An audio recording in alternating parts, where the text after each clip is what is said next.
There's a specific kind of silence that comes when you're 37 and still waiting for life to make sense. Zawadi knew that silence too well. Because for her, the fear wasn't marriage, it was time. Not death. Not poverty. But time. Time was the one thing she couldn't negotiate with. It kept moving, even when she wanted to pause her life and breathe. Her friends were marrying left and right. Babies were arriving like Christmas gifts. Engagement photos were choking her timeline.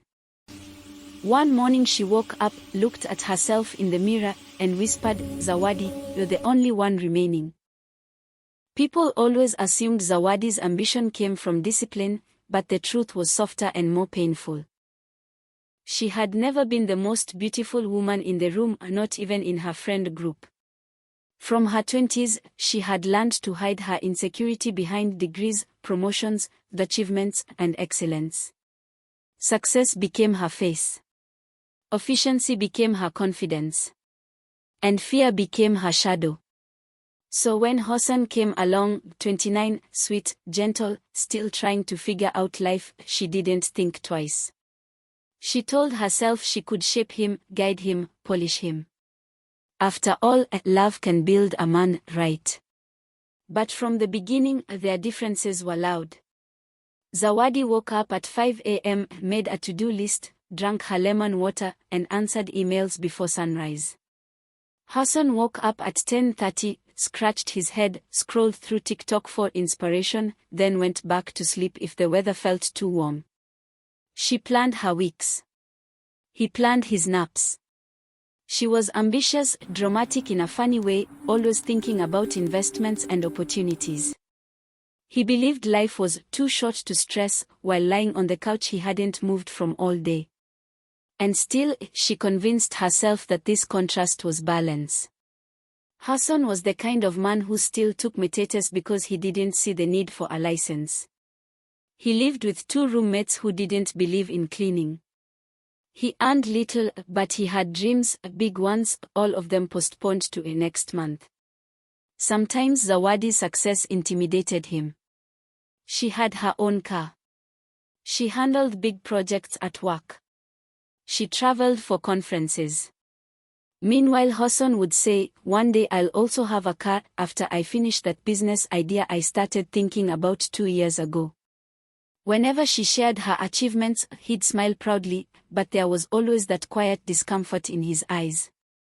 As if her ambition reminded him of everything he hadn't done yet. Their worlds were not just different.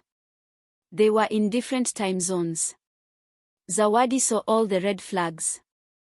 But she swallowed them like vitamins. "This is fine," she told herself. "I'm 37. I don't have the luxury to be choosy." And then there was the money.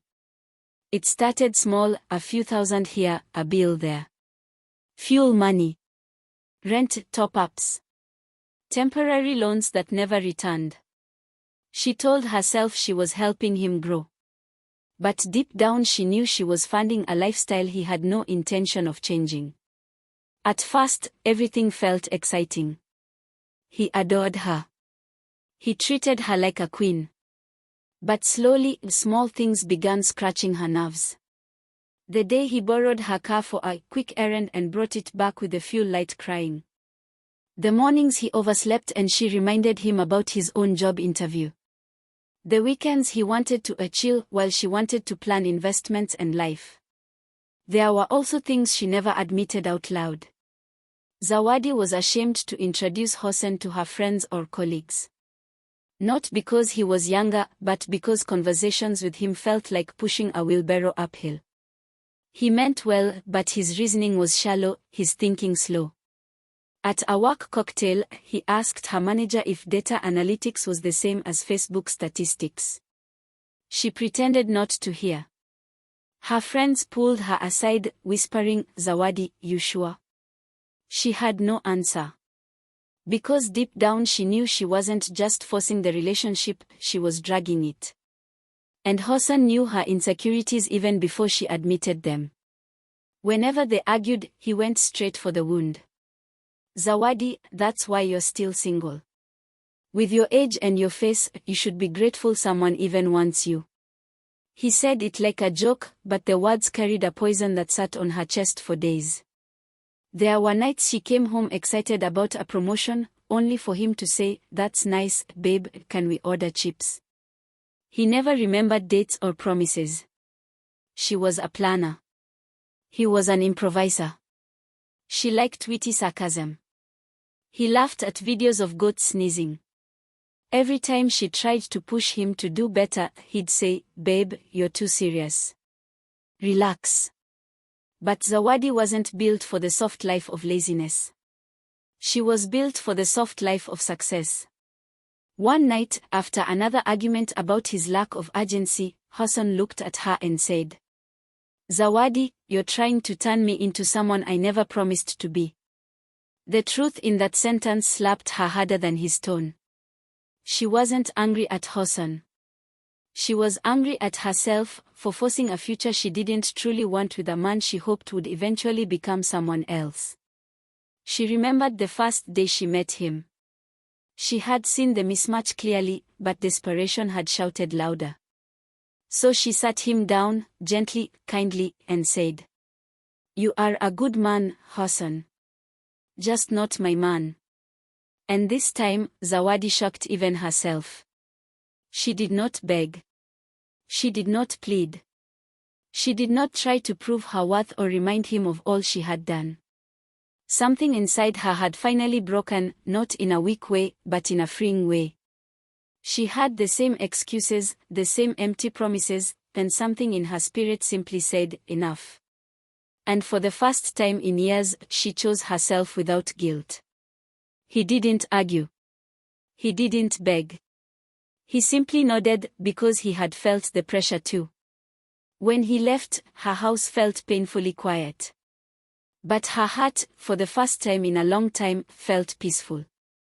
Zawadi learned something nobody ever told her. The fear of running out of time can push you into the wrong arms faster than loneliness ever will. She learned to breathe. She learned to wait. She learned that being 37 wasn't a failure, it was a season. And the universe does not work with panic. It works with alignment. Zawadi didn't find marriage that year. Or the next. But she found herself. And once she stopped rushing, once she stopped forcing life brought her someone who didn't need reshaping. Someone who met her where she already was. And that is the lesson she shares with every woman who feels time slipping away.